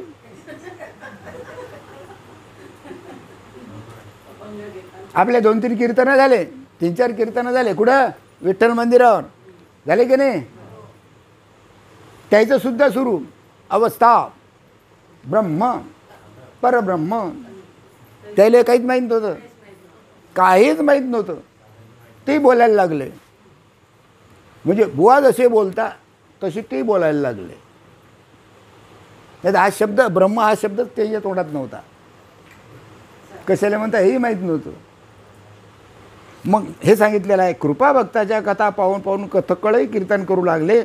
मूळचे गाईचे वासरू खरे, गाईचं वासरू खरं, पण व्याघ्रांबर पांघरून वाघात शिरायला धावते. असते गाय आणि वाघाचं पांघरून काय करते, वाघाचं पांघरून घेते अंगावर आणि काय म्हणते, मी वाघ आहे.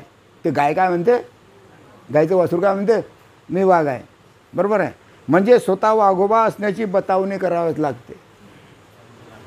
वाघाचं कातळं अंगावर घेते आणि ते वासरू काय म्हणते, मी वाघ आहे.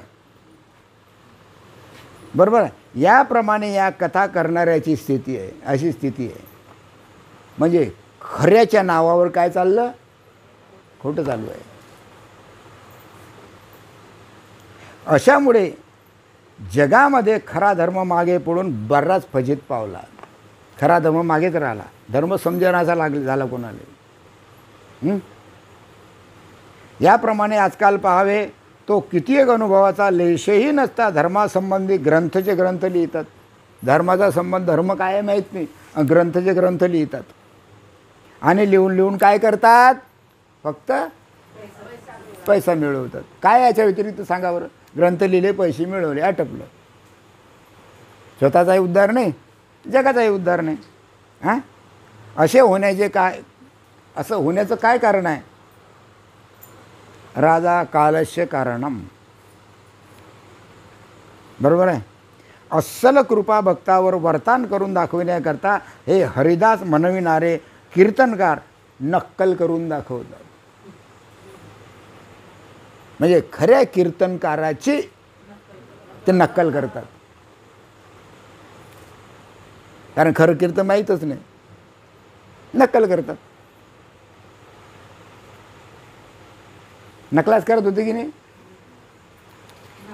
साधू लोक, कीर्तनकार येऊ देत होते का आपल्याला, नाही. बाबा मग कीर्तन म्हणजे काय, पुन्हा आला प्रश्न, कीर्तन म्हणजे काय आणि ते कसे काय. अजून कीर्तन झालं नाही बरं. कीर्तन म्हणजे काय आणि ते कसे करायचे, हा शेवटचा प्रश्न आहे. आत्मनिवेदन संपलं, साधूची काढली. कशात, कोण काढले, बलबिंबामानं. मी नाही बरं, मी येडा माणूस आहे.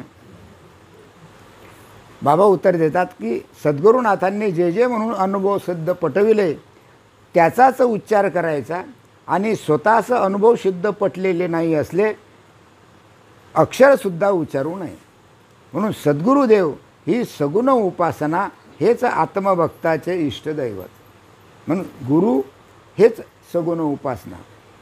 सद्गुरुदेव काय, सगुण उपासना झाली. कारण त्याला काय हात पाय नाक डोळे वगैरे आहे म्हणून ते त्यांची सगुण उपासना. हेच आत्मभक्ताचे इष्टदैवत. तेव्हा सद्गुरुदेवाचेच नेहमी कौतुक करावे. कौतुक करायचं, कीर्तन म्हणजे काय आणि ते कसे करायचे हा प्रश्न आहे बरं. कीर्तन कशाला म्हणतात आणि ते कीर्तन कसं करायचं हा शेवटचा प्रश्न आहे. बरोबर आहे. काय सांगितलेलं आहे, सद्गुरू हेच सगुण उपासना हेच आत्मभक्ताचे इष्टदैवत. आणि तेव्हा सद्गुरुदेवाचेच नेहमी कौतुक करणे. म्हणजे ज्यांनी आपणास निज वस्तू सापडवून जन्ममरणाच्या भयापासून मुक्त केले त्याचीच वाहवा करणे हे खरे कीर्तन. कीर्तन विषय संपला विषय. ज्यांनी आपल्याला निजवस्तू दाखवले, आपल्याला आपला आत्मस्वरूप आणून देण्याचा अनुभव आणून दिला आणि जन्ममरणाच्या भयापासून ज्यांनी मुक्त केलं त्याच सद्गुरूची वाहवा करावी, त्याला कीर्तन म्हणतात. कीर्तन म्हणजे सद्गुरूची वाहवा करणं झालं कीर्तन.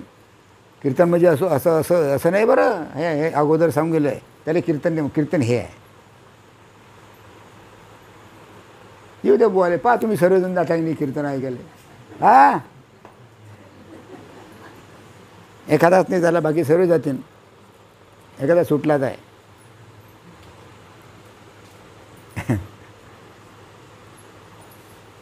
कृपा भक्ताचे अखंड आणि अहर्निश कीर्तन चालू असते. जो कृपा भक्त असतो म्हणजे ज्याला गुरुपद दिलेलं आहे ते त्याचं अखंड कीर्तन काय असते, चालूच असते. कृपा भक्त आपला चैतन्य गुरुदेवाची उपासना स्वतः करता राखून इतरासही तेच सांगत असल्यामुळे मग काय करतात, कृपा भक्त काय करतात, कृपा भक्त आपल्या चैतन्य गुरुदेवाची, माझा चैतन्य गुरुदेव कोण हेच मागे सांगितलेलं तुम्हाला. चैतन्य कोण, चैतन्य गुरुदेव म्हणजे जे सध्या जिवंत आहे, जे हाळा मासाचे आहे ते चैतन्य गुरुदेव आहे. म्हणजे त्यांच्या देहामध्ये जे चैतन्य आहे त्या चैतन्याला गुरुदेव म्हटलेलं आहे. पण ते चैतन्य आहे म्हणून देह आहे, देह आहे म्हणून चैतन्य आहे. बरोबर आहे. म्हणून चैतन्य गुरुदेवाची उपासना स्वतः करता राखून तो तर चैतन्य गुरुदेवाची सेवा तर करतोच, पण इतरासही तेच करण्यास सांगतो. इतराले सुद्धा आहे बाबा करा, या चैतन्य देवाची सेवा करा. मूर्तीपूजक आणि इतर लोक त्याचा द्वेष करतात.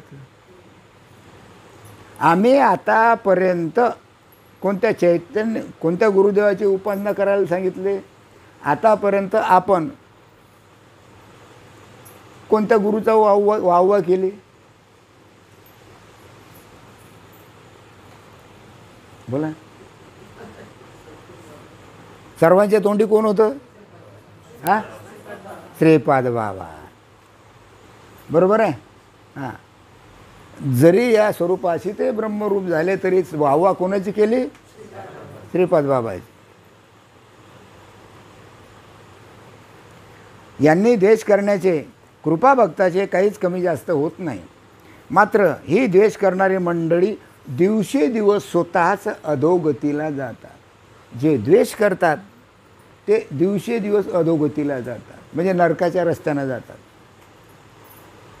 म्हणून सध्या जे चैतन्य गुरुदेव आहे, चैतन्य म्हणजे जिवंत गुरु आहे, त्यांचीच उपासना करणं महत्त्वाचं आहे. ह्याचे कारण या अज्ञ मंडळी चैतन्य अशा गुरुदेवाकडे जाण्यास अनेक कारणांनी कमीपणा वाटते. सांगा बरं, एखादा करोडपती आपल्या येईल काय, आपल्याकडे येईल काय? माझ्याकडे तर कोणी अजून आला नाही बाबा, येणार बी नाही. एखादा आला पुढारी म्हणा, लीडर म्हणा, किंवा चांगला माणूस, श्रीमंत माणूस आला, पाया पडला, तो जर पडला, त्याचं नुकसान झालं तर बरं आपलं तोंड बी नाही पाहणार.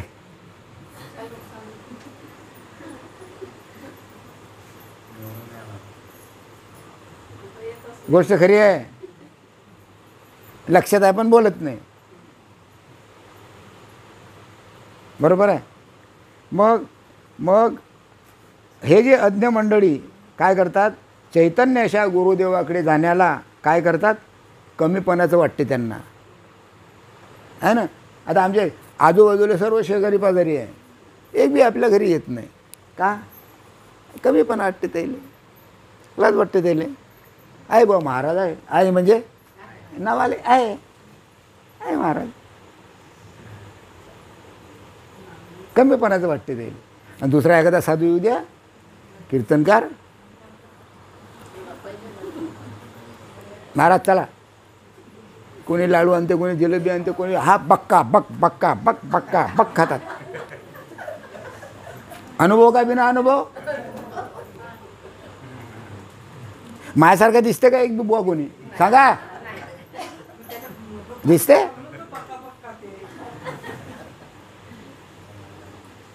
किती अंधश्रद्धा, किती अज्ञान आहे सांगा तुम्ही जगात. म्हणजे म्हणून अशी जी अज्ञ मंडळी आहे, अशी अज्ञ मंडळी चैतन्याच्या गुरुदेवाकडे जाण्यास अनेक कारणांनी त्यांना कमीपणा वाटते.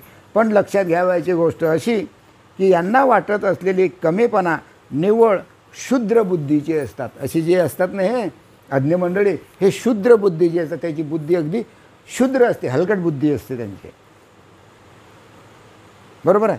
कृपा बघताच हीन दीन अशा मुमुक्षु जणांचा आपल्या सुधामय वाणीने उद्धार करताना पाहून, त्याच वेळी कृपा भक्तांचा होणारा जयजयकार पाहून, अशा प्रकारे कृपा भक्ताचा जर जयजयकार झाला तर यायले सहन होत नाही.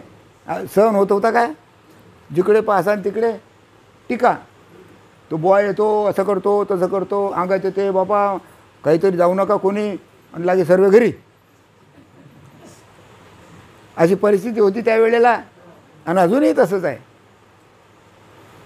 हां, मग कृपा भक्ताचा जो जय जयकार झाला तो त्याला आवडत नाही.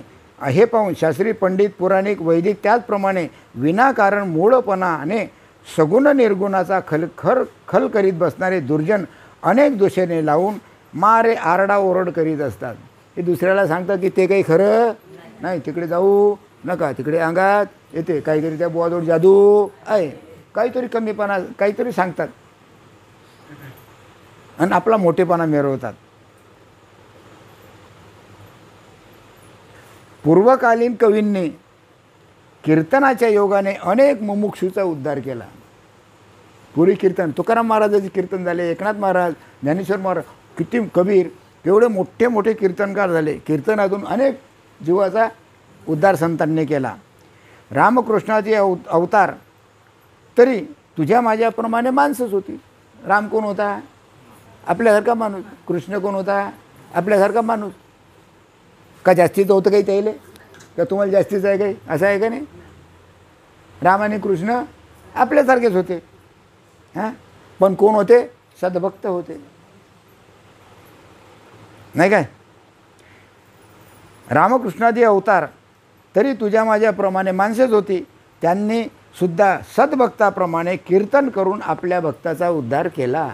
चांगला उपदेश रामगणी कृष्णाने चांगला उपदेश केला. तसेच अर्वाचीन काळामध्ये सुद्धा, प्राचीन काळामध्ये सुद्धा मोठे मोठे संत होऊन गेले. त्यांनी अनेक जीवाचा काय केला? उद्धार केला. इतर धर्माची आवड उत्पन्न केली, म्हणून तो धर्म अजूनही जागृत आहे. हां, मग अशा नाठाळ अशा धर्मभ्रष्टात नास्तिक मतातून काढून परमात्म्याच्या आस्तिकात आणले असे एक ना दोन अगणित उपकार या कृपाभक्तांनी कीर्तनाद्वारे केले. मग कीर्तनकाराचं हेच आहे. म्हणून श्रीपाद बाबा कीर्तन करत असताना ऐशी तैशी करत होते. कोणाची? कीर्तन करायची. सामान्य माणसाला बोलत नव्हते ते. कोणाची काळात होते? महाराष्ट्राचे कीर्तनकार होते आणि महाराष्ट्रात त्यांची काळात होते. त्यांच्या भक्तांनी आपल्या सद्गुरूच्या मूर्ती स्मारक म्हणून पण स्वतःपुरत्याच घडवून ठेवल्या. मग अशा भक्तांनी, त्यांच्या भक्तांनी आपल्या सद्गुरूच्या मूर्ती स्मारक म्हणून तशाच काय केल्या? बनवून ठेवल्या. म्हणून हे स्मारक म्हणून अजूनही आपणच स्मारक बनवलं. कोणाला? कोणाचं? श्रीपाद बाबाचं आहे की नाही? 2-4 ठिकाणी आहे, पुष्कळ महाराष्ट्रात 7-8 ठिकाणी आहे. त्याची आठवण म्हणून स्मारक बनवून ठेवलं आपल्या कृपाभक्तांनी. सद्भक्त जे आहेत ते आजही या मूर्तीस पूर्वी होऊन गेलेल्या संताचे म्हणजे ज्ञानेश्वर महाराज झाले, तुकाराम महाराज झाले, एकनाथ महाराज झाले, हे स्मारक बनवून अजूनही लोक श्रद्धेने त्याच्या पाया पडतात. सद्भक्त स्वतःकरता उपासना करून सद्गुरूसच अर्थात आपल्या चैतन्य देवासच मानतात. सद्भक्त स्वतःकरता उपासना करतात. स्वतःकरता उपासना म्हणून सद्गुरूसच आपल्या चैतन्य देवाची म्हणजे आपल्या सद्गुरूची उपासना करतात. सद्भक्त प्रत्येक भल्या आणि वाईट प्रसंगी स्वतःकरता तारक असलेल्या प्रभूचे अथवा सद्गुरूचे नाव घेतात. म्हणजे जो तारक आहे त्याचंच नाव घ्यायचं. गुरुदेवाच्या नामस्मरणाने महत्त्वाचं सांगितलेलं आहे. शेवट 1 तास झाला काय? हां, किती? 1.5? बरं झालं, थोडं राहिलं. झोपून राहिलं का? हां, गुरुदेवाच्या नामस्मरणाने सद्भक्त गयेवरून येतात. गुरुची आठवण जरी काढली तर गयेवरून येतात. त्यांचा कंठ दाटून येतो, डोळ्यातून काय येते? अश्रू येतात. असं प्रत्येक सद्भक्ताला होते. ज्याचा खरा खरा भाव असतो ना, त्याचं हृदय उफाळून येते, आतमधून उकळे फुटतात, उफाळून येते. गुरुदेवाच्या नामस्मरण म्हणजे त्याला काय होते? त्या ठिकाणी अवस्था होते, नाही काय? गुरुदेवाच्या नामस्मरणाने सद्भक्त गहिवरून येतात. कारण गुरुदेवांनी केलेल्या उपकाराची जाणीव त्या स्मरणाबरोबरच त्यांच्यामध्ये जागृत होते. गुरुनं आपल्यावर वेगळे उपकार केले त्याची त्याची जाणीव त्यांच्या पुढे जागृत होते. गुरुदेवाच्या प्रत्येक कृतीचे स्मरण करून सद्भक्त त्याची महिमा गातात. गुरुची आठवण करायची, गुरुनं काय सांगितलं, काय नाही सांगितलं, कसं सांगितलं, काय होते त्याची आठवण करतात आणि त्यांच्याच नावाचा जय जयकार करतात. दुसरं काहीच नाही, काहीच नाही दुसरं. आमच्या घरी या सर्वजण एकदा चहा पाणी प्यायला. काय दिसेल तुम्हाला वर? काय दिसेल? कोणाचा फोटो दिसेल? कोणाचा दिसेल? दुसरा कोणाचा दिसणार नाही. पहा तुम्ही, एवढं मोठं घर आहे, फक्त सद्गुरू, बाकी नाही. मग असा भाव पाहिजे, नाही तर काय कामाचं मग? किती गायन, किती गेले, किती गेले, काही फायदा नाही त्याचा.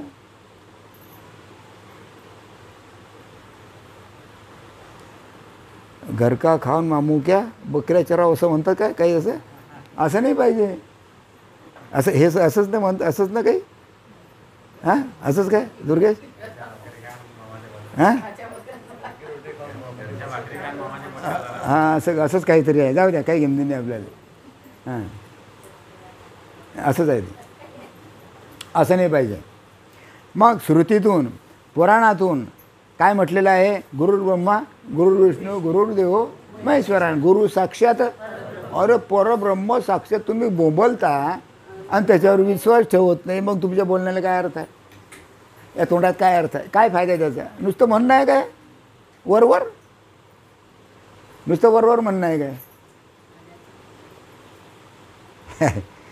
अशा प्रकारची स्तुती केली आहे. हां, काय म्हटलेलं आहे? गुरुर्ब्रह्मा गुरुर्विष्णू गुरुर्देव महेश्वरा आणि गुरु साक्षात परब्रह्म तस्मै श्री गुरुवे नमः. गुरु साक्षात परब्रह्म आहे असं म्हटलं काय? हां, गुरु राम, गुरुकृष्ण, गुरु भार्गव असं कोठंच म्हटलेलं नाही. असं म्हटलं काही नाही.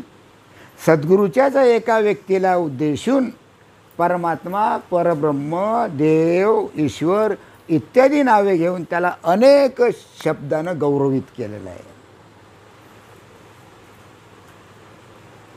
सद्गुरूचीच मूर्ती असे म्हटलेले आहे. किती मी ज्याच्या पाया लागतो ते माझे सद्गुरूचेच चरण आहे असं समजून नमस्कार करायचा.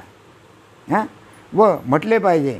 आजही संताच्या देयास मारवाड, गुजरात, मध्य हिंदुस्थान, काशी, प्रयाग आदी ठिकाणी मूर्ती असे म्हणणे प्रचारात आहे. अर्थात कीर्तनही अशा चैतन्य मूर्तीचेच करायला पाहिजे.